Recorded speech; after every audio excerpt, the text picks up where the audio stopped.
வந்து தமிழ் படங்கள் எடுத்துக்கிட்டோம் அப்படின்னு சொன்னால் மாரி செல்வராஜ், ரஞ்சித் ஆகட்டும், வெற்றிமாறன், இது ஒரு பேர் இருக்குது, இது நான் வந்து சொல்லி ஆகணும்.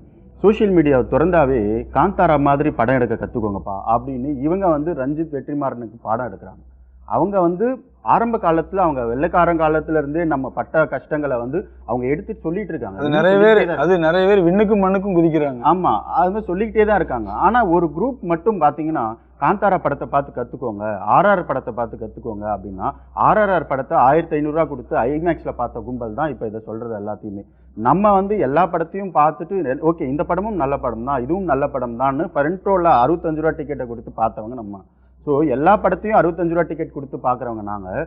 இவங்க வந்து ஐமேக்ஸில் 1500 கொடுத்து பார்த்துட்டு இவங்க வந்து வெற்றிமாறன் படத்தை நீ தேட்டரில் பார்த்துருக்கியா? கிடையாது. ரஞ்சித் படத்தை தேட்டரில் பார்த்துருக்கியா? ஓடிடியில் ஓசியில் பார்த்துட்டு கொஞ்ச நேரம் பார்த்தாலே ஆஃப் ஃபயர் பண்ணிடுறாங்க. ஓடிடியில் ஓசியில் பார்த்துட்டு படத்தை கமெண்ட் பண்ணுறதுக்கு ஒரு குரூப் இருக்க தான் செய்யுது. காந்தாரா படம் நல்ல படம் இல்லைன்னு நான் சொல்லலை, அது நல்ல படம் தான். அதே சமயம் வெற்றிமாறன், ரஞ்சித், மாரி செல்வராஜ் படங்களும் நமக்கு தேவை அப்படின்றது தான்